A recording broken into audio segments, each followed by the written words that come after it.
आपला स्वागत आहे पुन्हा आपल्या चॅनेल सेंट्री शाळा वाईस सेंट्रीमध्ये आपला वेल्थ पार्टनर।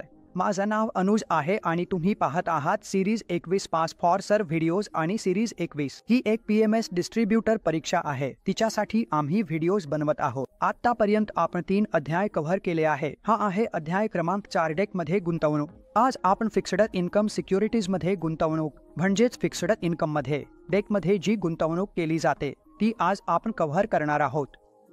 चला पाहूया आज कोणते टॉपिक्स आहेत जे आपण या अध्यायात कव्हर करणार आहोत। म्हणून हा अध्याय वाचल्यानंतर तुम्हाला फिक्स्ड इन्कम सिक्युरिटीच्या मूलभूत वैशिष्ट्यांबद्दल आणि फिक्स्ड इन्कम सिक्युरिटीच्या घटकांबद्दल समजले पाहिजे।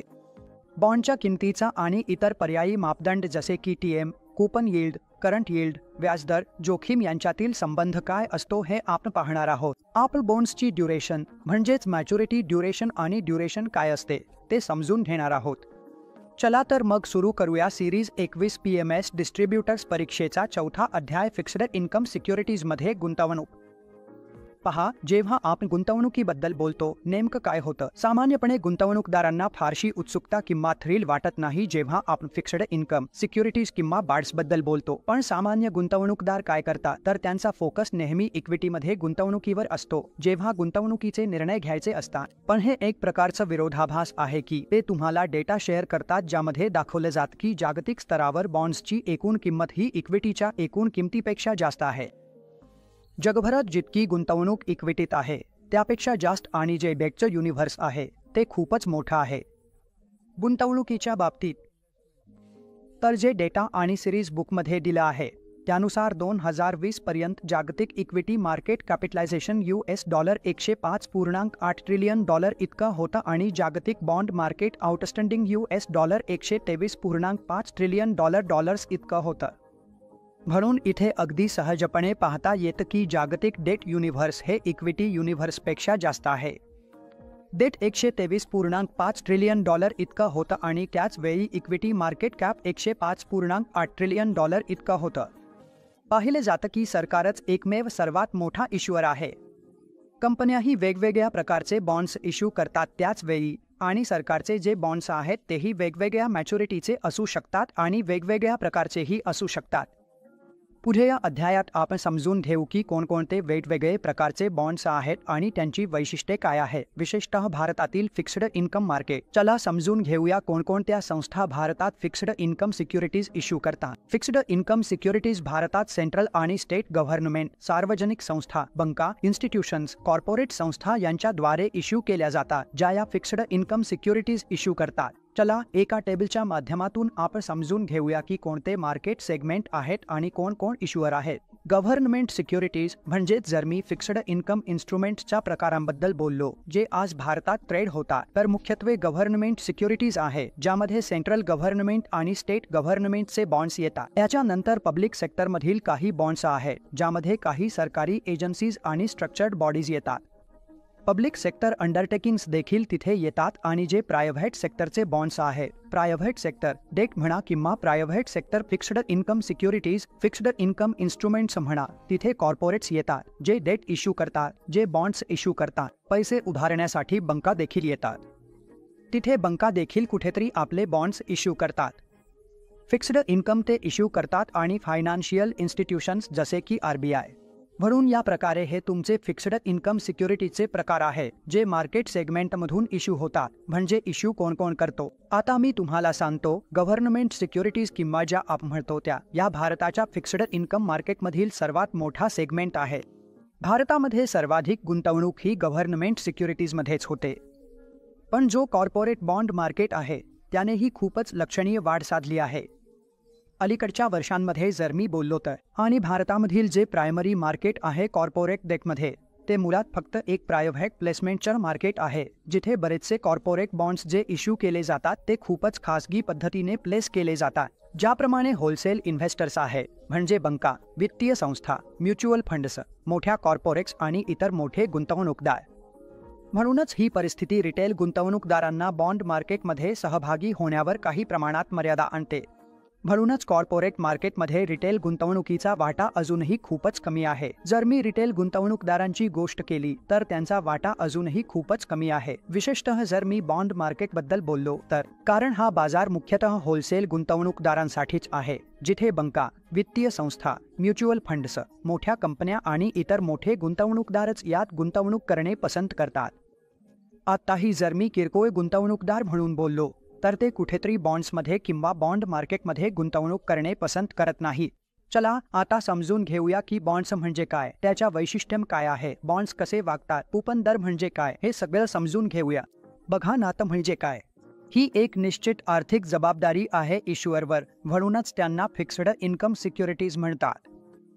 जर मी कोणाकडून काही पैसे उधार घेतले असतील तर माझ्यावर एक निश्चित जबाबदारी येते, किंवा मी असं म्हणू शकतो की माझ्यावर एक निश्चित आर्थिक जबाबदारी येते की मी त्याला व्याजासमोर रक्कम परत करावी.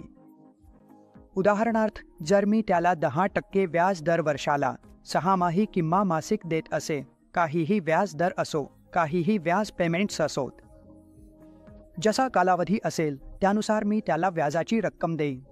शेवटी उदाहरणार्थ, जर मी तिमाही पेमेंट करत असेन आणि 12% व्याज दर असेल तर प्रत्येक तिमाहीला 3%, 3%, 3% असे देईन आणि चौथ्या तिमाहीत मी मूळ रक्कम आणि त्या 3% व्याजाची रक्कम एकत्र देईन. तर तुमची डेट अशी चालते. या पद्धतीने बॉन्ड काम करतो. चला समजून घेऊया की बॉन्डच्या वैशिष्ट्य काय आहेत. सर्वात आधी, बॉन्डचा इश्युअर म्हणजे ज्याने बॉन्ड जारी केला आहे तो. ज्याने बॉन्ड जारी केला आहे आणि ज्याने पैसे घेतले आहे तो एक ठराविक व्याजदर देईल, ज्याला आपण कूपन म्हणतो. हा ठराविक व्याजदर कोणाला दिला जाईल?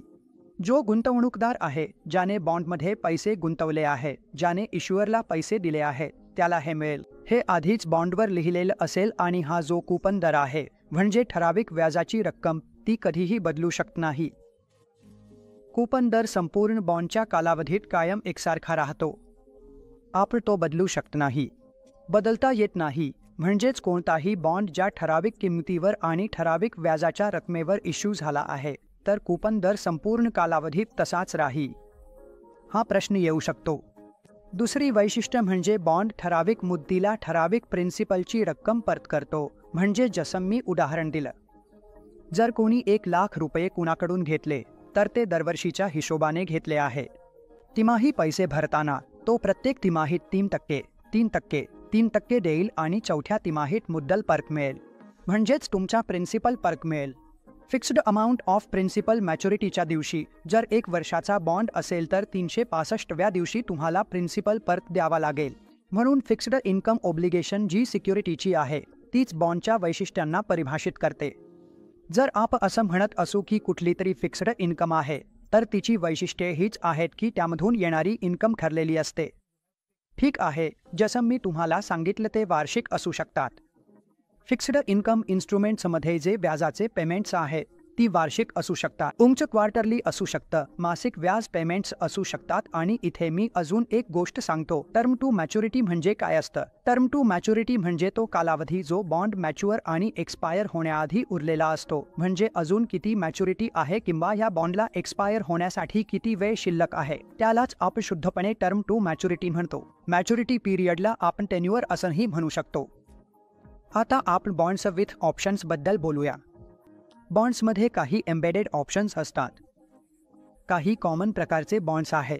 एम्बेडेड ऑप्शन्ससह असणारे बॉन्ड्स म्हणजे कॉल ऑप्शन, पुट ऑप्शन असलेले बॉन्ड्स आणि कन्व्हर्टिबल बॉन्ड्स. म्हणजेच बॉन्ड्स सोबत काही ऑप्शन्स जोडलेले असतात, काही बॉन्ड्स सोबत हे ऑप्शन्स जोडलेले असतात. चला समजून घेऊया की कोणते ऑप्शन्स कॉल ऑप्शनमध्ये येतात. जे कॉलेबल बॉन्ड्स म्हणून ओळखले जातात ते कोणते आणि पुट ऑप्शन असलेले बॉन्ड्स व कन्व्हर्टिबल बॉन्ड्स कोणते, म्हणून हा प्रश्न विचारला जाऊ शकतो. म्हणून आपल्याला फक्त हे लक्षात ठेवायचं आहे की कॉल ऑप्शन जर एखाद्या बॉन्डमध्ये असेल तर तो कोणता आहे, पुट ऑप्शन दिला असेल तर तो कोणता आहे. चला समजून घेऊया. आणि हे एक मार्काचे प्रश्न देखील विचारले जाऊ शकतात.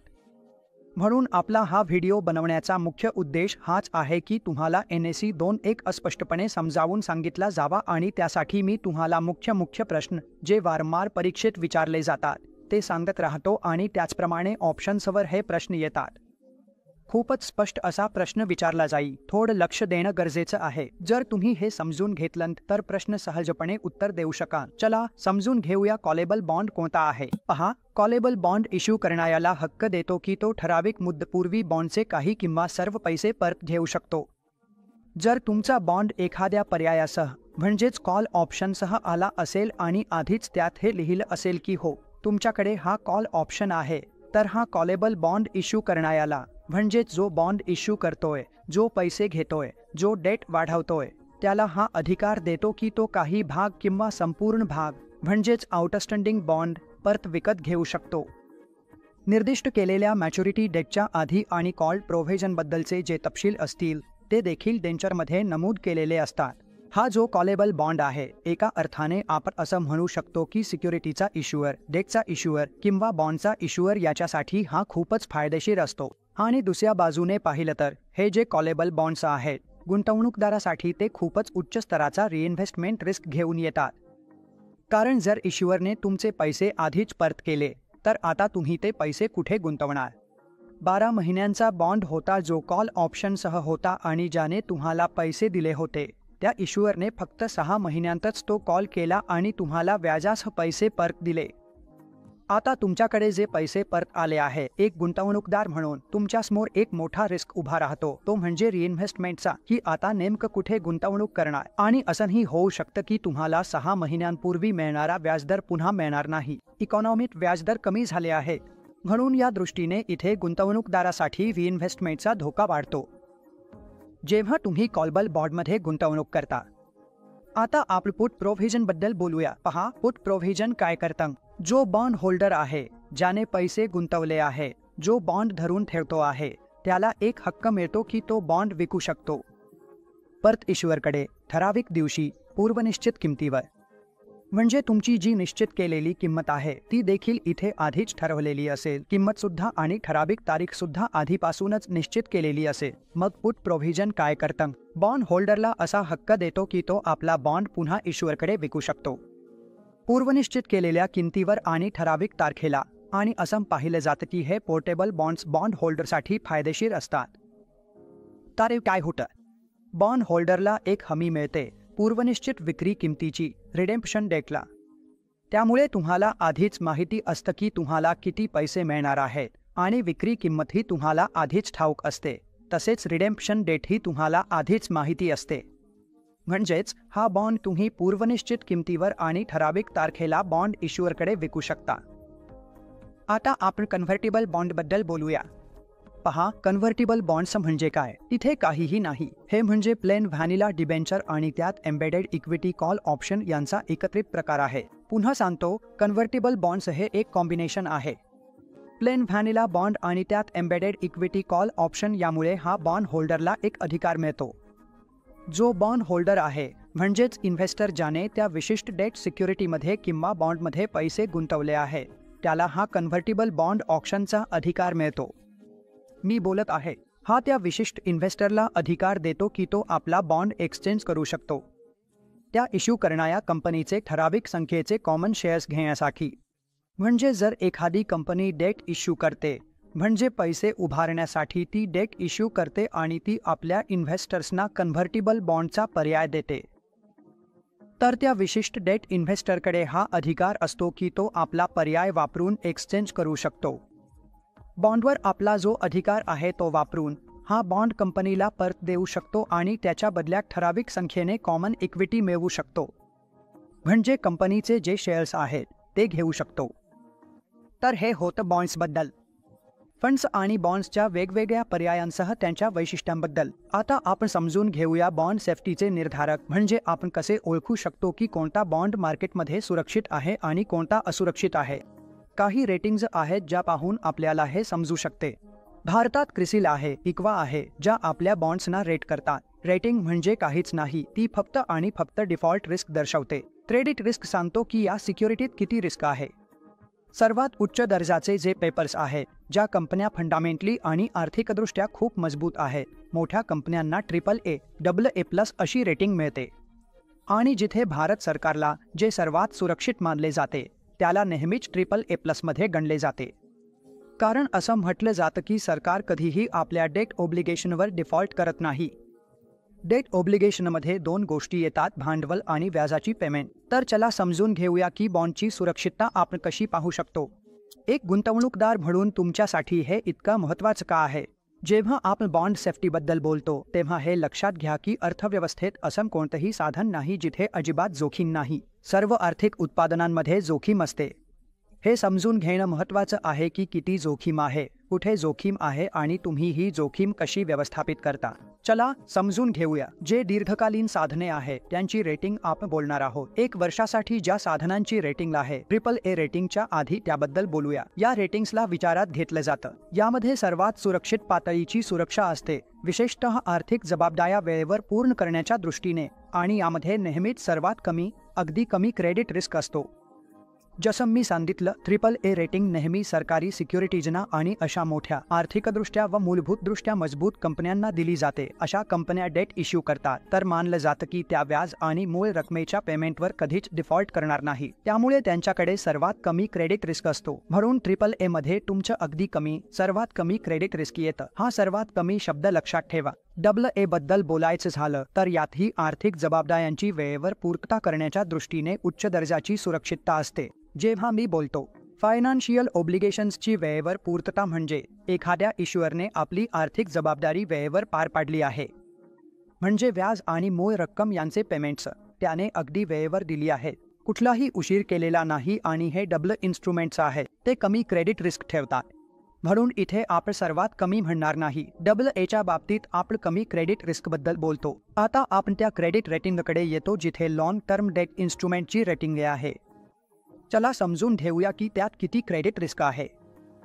या श्रेणीतील इन्स्ट्रुमेंट्सना आर्थिक जबाबदाऱ्या वेळेवर पूर्ण करण्याच्या दृष्टीने पुरेशी सुरक्षितता मानली जाते. आता यांची जी पातळी आहे ती पुरेशी आहे. ते पुरेशा सुरक्षिततेसह येतात आणि असे इन्स्ट्रुमेंट्स कोणताही क्रेडिट रिस्क ठेवत नाही. आता हे काय होतं? इथे थोडासा क्रेडिट रिस्क येतो. यातील इन्स्ट्रुमेंट्स सरळ आणि साधे लिहिलेले आहे. अशा इन्स्ट्रुमेंट्समध्ये BBB मध्ये कोणताही क्रेडिट रिस्क नसतो. जर मी बोललो तर यांच्या बाबतीत असे इन्स्ट्रुमेंट्स मॉडरेट क्रेडिट रिस्क ठेवतात. म्हणजे तिथे सरळ लिहिलं आहे की हो, इथे तुमचा थोडासा रिस्क सुरू होईल, पण तो मॉडरेट क्रेडिट रिस्क असेल हे तिथे पाहिले जातं.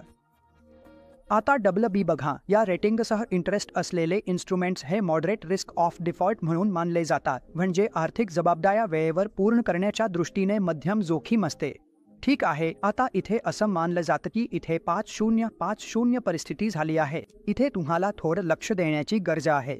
जर तुम्ही BBBच्या खाली गेला तर डिफॉल्ट होण्याचा आणि जोखीमचा धोका मध्यम आहे.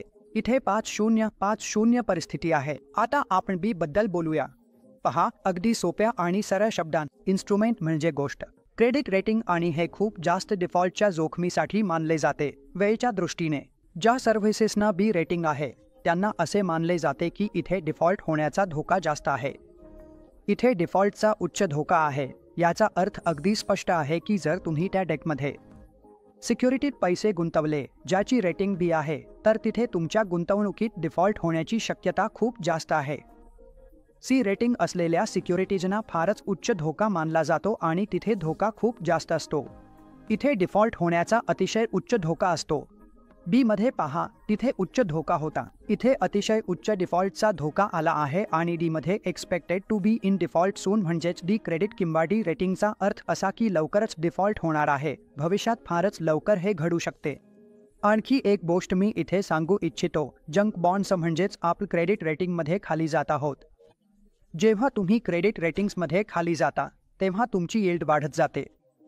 कारण काय होतं, त्यांना आपण जंक बॉन्ड्स म्हणतो. जेव्हा तुम्ही क्रेडिट रेटिंगमध्ये खालीच्या दिशेने जाता, BBB, BBB हे सगळे जंक बॉन्ड्स तुम्हाला तुमच्या गुंतवणूकदारांना जास्त व्याज देतील, पण या कंपन्या मध्यम जोखमीच्या टप्प्यावर आणि डिफॉल्टच्या अत्यंत उच्च जोखमीवर मिळतात. म्हणून एक गुंतवणूकदार म्हणून असं नाही की डेटमध्ये काहीच जोखीम नाही. जर तुम्ही रेटिंग्समध्ये खाली जाल, म्हणजेच जास्त परतावा मिळवण्यासाठी कमी रेटिंगच्या बॉन्ड्समध्ये गुंतवणूक केली, तर त्यानुसार तुम्हाला त्यात जोखीमही जास्त घ्यावी लागेल. चॅप्टर 1 मध्ये आपण रिस्क रिटर्नचं चित्र पाहिलं होतं. जसं तुम्ही जास्त रिटर्नच्या मागे जाल तसं तुमचं रिस्कही वाढतं आणि इथे मुख्य मुद्दा असा आहे की जरी रिटर्न्स वाढू शकतात तरी डिफॉल्ट होण्याची शक्यता देखील तितकीच वाढते. आता आपण बाळच्या किमतीबद्दल बोलूया. पहा, बॉन्ड प्राइस काही वेगळं नाही. बॉन्डचा प्राइस म्हणजे काय, तर बॉन्डमधून भविष्यात मिळणाऱ्या सर्व कॅश फ्लोचं आजच्या तारखेचं प्रेझेंट व्हॅल्यू काढली तर तीच बॉन्डची किंमत म्हणजेच बॉन्ड प्राइस असते. हे अगदी सोपं आणि सरळ आहे. जर कुठलाही प्रश्न आला की तुमचे भविष्यातील कॅश फ्लो दिले आहेत आणि यील्ड टू मॅच्युरिटी दिली आहे, तर तुम्ही त्याने ते डिस्काउंट कराल. सर्व भविष्यातील कॅश फ्लोना डिस्काउंट करून त्यांची बेरीज केली की तुमच्याकडे बॉन्डची किंमत म्हणजेच प्राइस ऑफ बॉन्ड येईल. अगदी सोपा प्रश्न आहे, 100% नक्कीच येईल. तुम्ही यात चूक करू नका आणि साधी व्याख्या बघा. बॉन्डची किंमत म्हणजे भविष्यातील कॅश फ्लोच्या वर्तमान मूल्याची बेरीज. सर्व भविष्यातील कॅश फ्लो जे येणार आहे त्यांना आजच्या तारखेलाने डिस्काउंट करा आणि त्या सर्व भविष्यातील कॅश फ्लोची बेरीज करा.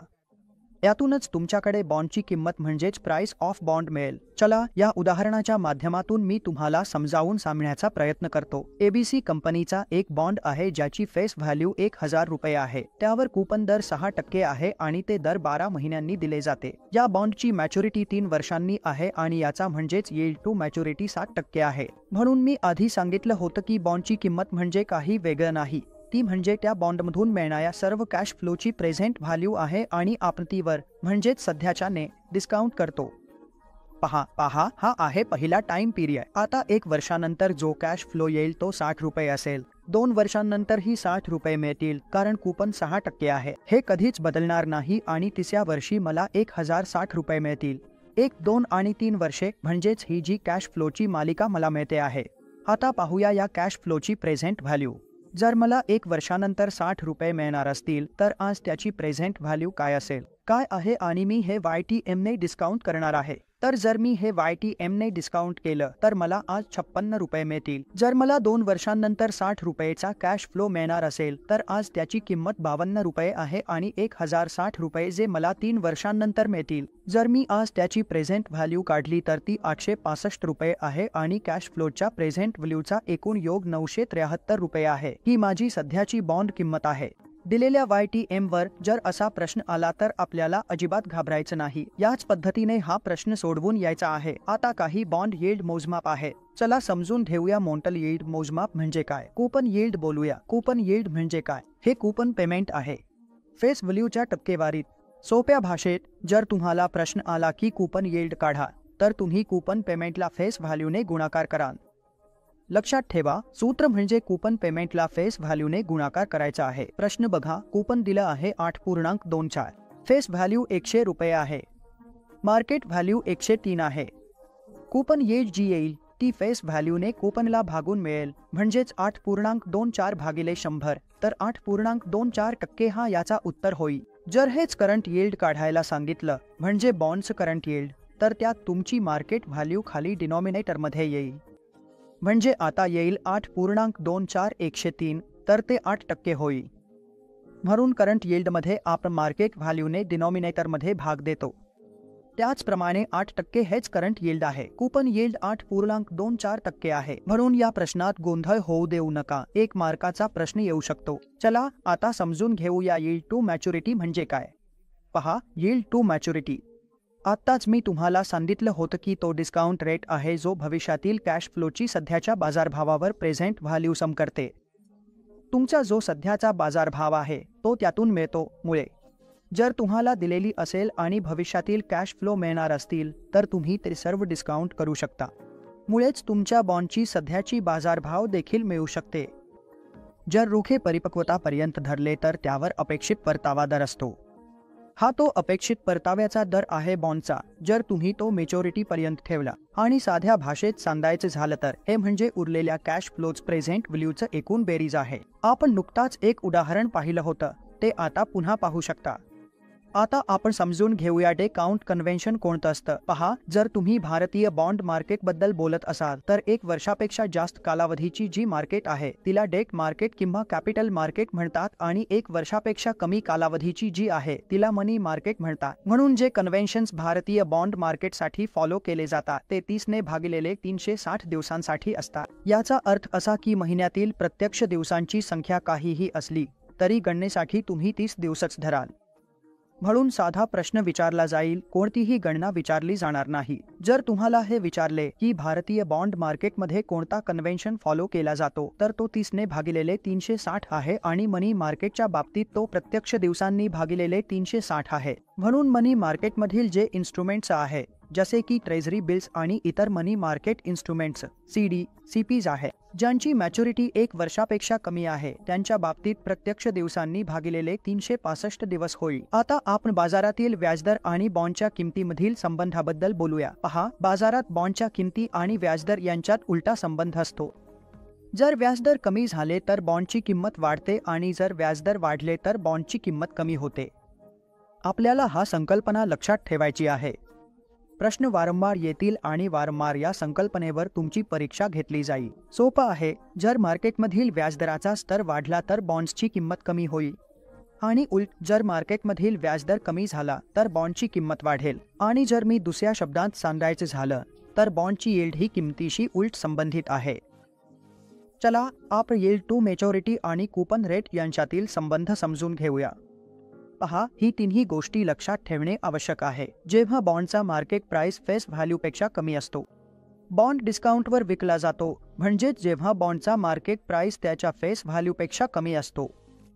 जर बॉन्डची फेस व्हॅल्यू 1000 रुपये आहे आणि मार्केट व्हॅल्यू, जी तुम्ही सध्याच्याने फ्युचर कॅशफ्लो डिस्काउंट करून काढली आहे, ती 970 आली आहे. याचा अर्थ असा की बॉन्ड डिस्काउंटवर विकला जातो आणि तुमची कूपन यील्डपेक्षा जास्त आहे. जेव्हा कूपन रेटपेक्षा जास्त असेल तेव्हाच तुमचा बॉन्ड फेस व्हॅल्यूपेक्षा कमी किंमतीत येईल. ही गणना आहे. म्हणूनच इथे ही कूपन यील्डपेक्षा जास्त असावी लागते जेव्हा तुमच्या बॉन्डची मार्केट किंमत फेस व्हॅल्यूपेक्षा कमी असते. फेस व्हॅल्यू आता आपण बोलूया. मी मार्केट प्राइस पॉइंटवर आलो आहे आणि फेस व्हॅल्यूवर. आता तुम्हाला मार्केट प्राइस जास्त मिळाली आहे, म्हणजे तुमचा जो बॉन्ड प्राइस आहे तो 1000 रुपये होता, पण मार्केट प्राइस वाढली आहे, ती 1030 रुपये झाली आहे. म्हणजेच तुमचा बॉन्ड प्रीमियमवर ट्रेड होत आहे आणि तुमची कूपन यील्डपेक्षा कमी आहे. म्हणजेच तुमची जी मॅच्युरिटीला मिळते ती इथे कूपन यील्डपेक्षा कमी आहे. आणि जेव्हा बॉन्डचा मार्केट प्राइस फेस व्हॅल्यू इतका असतो तेव्हा बॉन्ड पार पडतो, म्हणजेच कूपन यील्डच्या बरोबरीची असते. म्हणून तुमची आणि कूपन यील्ड दोन्ही सारख्या असतात. आता आपण थोडं इंटरेस्ट रेट रिस्कबद्दल बोलणार आहोत की इंटरेस्ट रेट रिस्क म्हणजे काय. हे डिफाईन केलं जातं मार्केटमधील किंवा अर्थव्यवस्थेतील इंटरेस्ट रेट्समधील बदलांमुळे. जेव्हा कधी महागाई वरखाली होते तेव्हा RBIला इंटरेस्ट रेट्समध्ये काही ना काही बदल करावे लागतात. आणि हे कशा प्रकारे परिणाम करतं सध्याच्या डेट इन्व्हेस्टर्सवर, बॉन्ड होल्डर्सवर. चला समजून घेऊया की काय होतं. बघा, जेव्हा इंटरेस्ट रेट कमी होतात तेव्हा बॉन्डची किंमत वाढते. सोप्या भाषेत सांगायचं झालं तर आज मी तुम्हाला एकदम क्रिस्टल क्लिअर उदाहरण देऊन ही गोष्ट समजावून सांगतो. उदाहरणार्थ, जर कुणाकडे एक बॉन्ड आहे जो त्यांना 8% व्याज देतोय, म्हणजेच 8% वार्षिक व्याज मिळतंय, आणि आता मार्केटमध्ये व्याजदर वाढले आहे, म्हणजेच आता जो नवीन मार्केटचा व्याजदर आहे तो 9% झाला आहे. म्हणून नवीन गुंतवणूकदार नवीन बॉन्डमध्ये गुंतवणूक करायला प्राधान्य देईल. तो 9% व्याज असलेल्या नवीन बॉन्डला घेणं पसंत करेल, त्यामुळे तुमच्या बॉन्डची किंमत कमी होईल. जर तुम्ही तो बॉन्ड मार्केटमध्ये विकायला गेला तर तो विकला जाणार नाही, कारण कोण तुमचा 8% व्याजाचा बॉन्ड घेईल जेव्हा मार्केटमध्ये नवीन बॉन्ड 9%वर मिळतोय. म्हणून काय होईल, तुमच्या बॉन्डची किंमत कमी होईल. तुम्ही जर तो 1000 रुपयांना विकायला गेला तर कोणी घेणार नाही. तुम्ही 970, 980 किंवा 990 रुपयांना द्यायला सांगितलं होऊ शकतं. जर तुमचा बॉन्ड थोड्या डिस्काउंटवर ट्रेड झाला तर कदाचित इन्व्हेस्टर तिथे गुंतवणूक करेल ही. म्हणून अगदी जसजसं व्याजदर वाढेल तसतसं तुमच्या बॉन्डची किंमत लगेचच डिस्काउंटवर येईल आणि जसजसं व्याजदर कमी होतील मार्केटमध्ये. फॉर एक्झाम्पल, तुमच्याकडे 8%चा तोच बॉन्ड आहे, पण जे नवीन बॉन्ड इश्यू होत आहे ते 7%वर होत आहे. तुमच्या बॉन्डची किंमत वाढली आहे. कोणताही गुंतवणूकदार मार्केटमधून घेईल तर त्याला 7% मिळेल, पण तो तुमच्याकडे येऊन म्हणतो की मला 8%चा बॉन्ड द्या, तर तुम्हीही स्मार्ट गुंतवणूकदार आहात. तुम्हीही तो बॉन्ड त्याला नक्कीच प्रीमियमवर द्या. तुम्ही तो बॉन्ड 1000 रुपयांना नाही तर 1030 रुपयांना द्यायला प्राधान्य द्याल. म्हणजे या प्रकारे ही गणना काम करते. मी तुम्हाला फक्त उदाहरण म्हणून या गणना सांगितल्या आहेत की जेव्हा मार्केटमधील व्याजदर कमी होतात तेव्हा तुमच्या बॉन्डची किंमत वाढते आणि जेव्हा मार्केटमधील व्याजदर वाढतात तेव्हा तुमच्या बॉन्डची किंमत कमी होते. आता मॅक्रोमेट्री कालावधी पाहू. ड्युरेशन काढणे बघा. हे खूप मोठं आहे. जे कोणतेही गुंतवणूकदार आहेत जे बॉन्ड्समध्ये गुंतवणूक करतात त्यांना बॉन्डच्या ड्युरेशनमध्ये खूपच रस असतो.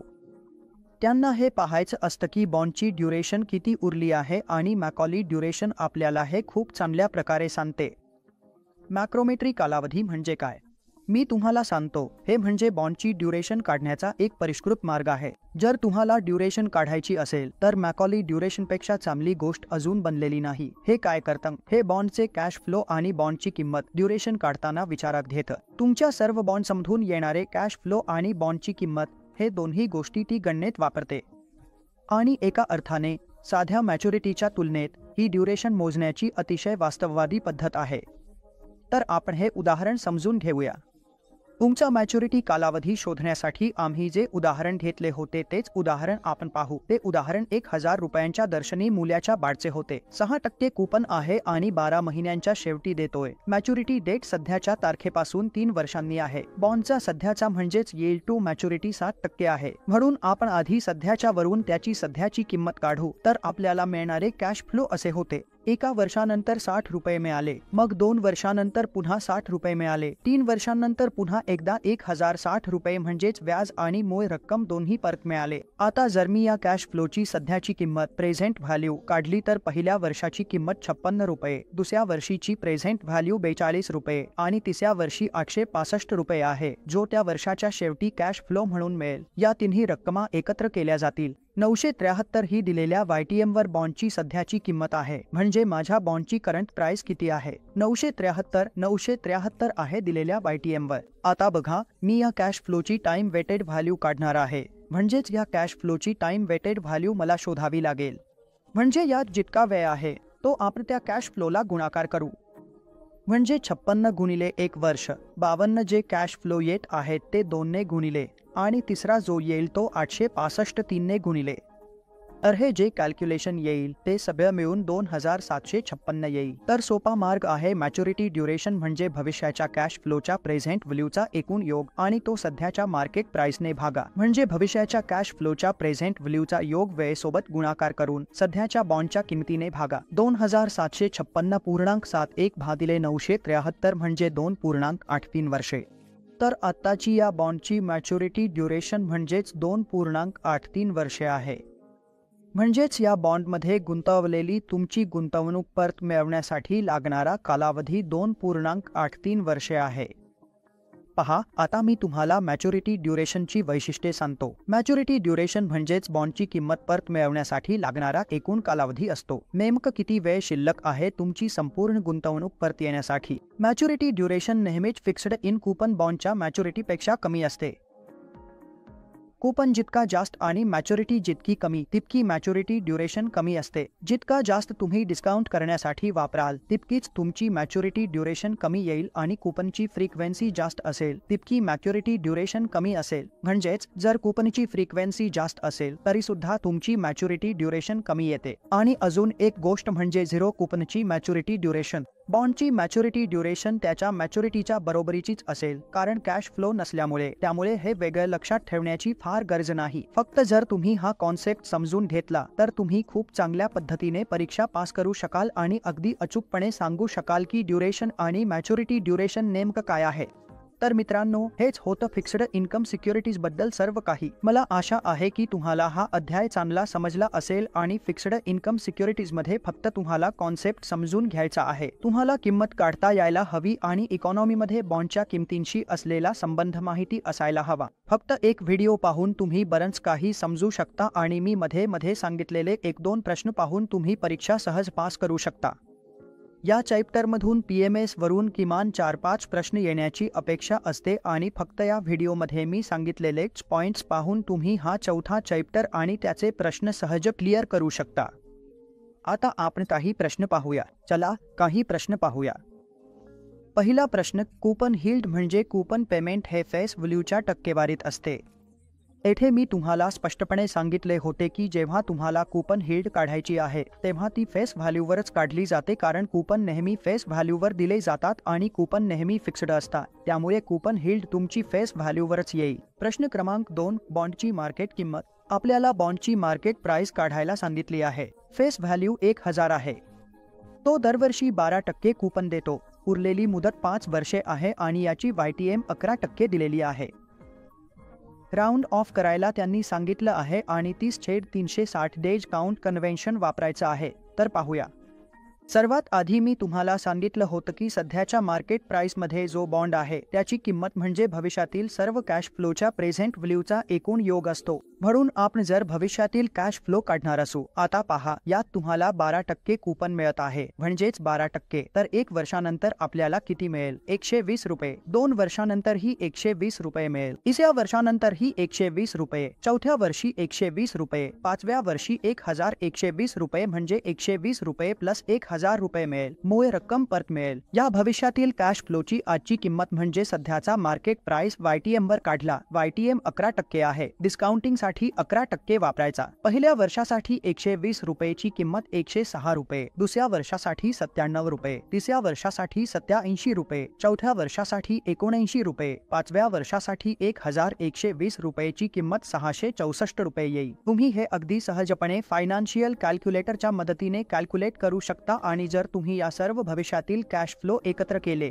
तर नेमका उत्तर 1034 रुपये येईल. आणि जर जवळच्या पूर्ण रुपयात राऊंड ऑफ करायचं म्हटलं तर उत्तर आहे 1038 रुपये. म्हणून दुसऱ्या प्रश्नाचं उत्तर आहे 1038 रुपये. या बॉन्डची मार्केट किंमत 1038 रुपये आहे. प्रश्न क्रमांक 3. फ्युचर फीचर डेट कंपनीला बॉन्ड मॅच्युरिटी पूर्वीच रिटायर करण्याची परवानगी देते. हे आपण अगदी स्पष्टपणे शिकलो होतो की कॉलेबल बॉन्ड म्हणजेच कॉल ऑप्शनमध्ये कंपनीकडे हा अधिकार असतो की ते बॉन्ड मॅच्युरिटी पूर्वीच रिटायर करू शकतात. आता आपण चौथ्या प्रश्नाकडे वळूया, म्हणजेच टिपिकली पुटेबिलिटी. पुट ऑप्शन फीचर बॉन्डमध्ये कोणाला दिलं जातं? हे बॉन्डधारकाला पर्याय देते की तो बॉन्ड दुसऱ्या सिक्युरिटीत कन्व्हर्ट करू शकतो का, किंवा काही परिस्थितींमध्ये बॉन्ड इश्युअरकडे परत विकण्याचा अधिकार देते का, किंवा इश्यू करणाऱ्या कंपनीला मॅच्युरिटी पूर्वी बॉन्ड रिटायर करण्याची परवानगी देते का, किंवा गुंतवणूकदाराला बॉन्ड रिडीम करण्याची मुभा देते का. खूपच स्पष्टपणे आपण पाहिलं की पुट ऑप्शन्स हे बॉन्डधारकाला काही परिस्थितींमध्ये आपला बॉन्ड इश्युअरकडे परत विकण्याचा अधिकार देतात. प्रश्न क्रमांक 5. ज्या बॉन्ड्सवर जास्त कूपन असतात त्या दिलेल्या व्याजदरातील बदलासाठी कमी टक्केवारीची किंमत बदल दाखवतात. जसं आपण समजून घेतलं की ज्या बॉन्ड्सवर जास्त कूपन असतात तिथे किमतीतील टक्केवारी बदल कमी राहतो आणि ज्या बॉन्ड्समध्ये कूपन कमी असतं तिथे व्याजदरातील बदलाचा किमतीवर जास्त परिणाम होतो. तर मित्रांनो, हे सर्व डेट आवाज होते चौथ्या प्रकरणातून फिक्स्ड इन्कम सिक्युरिटीजमध्ये गुंतवणूक. मला आशा आहे की तुम्हाला हे प्रकरण आवडलं असेल आणि या प्रकरणात आपण ज्या 3 संज्ञा घेतल्या आहेत त्या सर्व आपण स्पर्श केल्या आहेत. मला आशा आहे की तुम्ही त्या सर्व संज्ञा नीटपणे वाचल्या असतील. डेट म्हणजे फिक्स्ड इन्कम सिक्युरिटीजमध्ये आपल्याला 2 गोष्टी लक्षात ठेवायच्या आहे. पहिली म्हणजे सध्याचा बॉन्ड म्हणजेच डेट, त्याची किंमत काढायची आहे जी भविष्यातील कॅश फ्लोच्या बेरीजवर आधारित असते आणि आपण ती चालू वर्षात काढतो. व्याजदर आणि बॉन्डच्या किमतीमधील संबंध माहीत असावा आणि इतर बॉन्डचे पर्यायही माहीत असावे. बॉन्डच्या वैशिष्ट्यांबद्दल माहिती असली पाहिजे. खूपच सोप्या पद्धतीने तुम्ही हा अध्याय पूर्ण करू शकता. यामध्ये 4 ते 5 प्रश्न नक्कीच येतील आणि त्यांची उत्तरे तुम्ही अगदी चांगल्या प्रकारे काढू शकता. म्हणून मित्रांनो, डेट म्हणजेच हे सर्व चौथ्या अध्यायातून आहे. मला आशा आहे की तुम्हाला हा व्हिडिओ आवडला असेल आणि खूप धन्यवाद. तुम्ही आधीचे 3 व्हिडिओसही पाहिले असतील आणि चौथा व्हिडिओही नक्की पहा. आणि जर तुम्हाला हा व्हिडिओ आवडला असेल तर कृपया याला लाईक करा, आमच्या चॅनलला सबस्क्राईब करा आणि व्हिडिओ शेअर करायला विसरू नका. खूप धन्यवाद.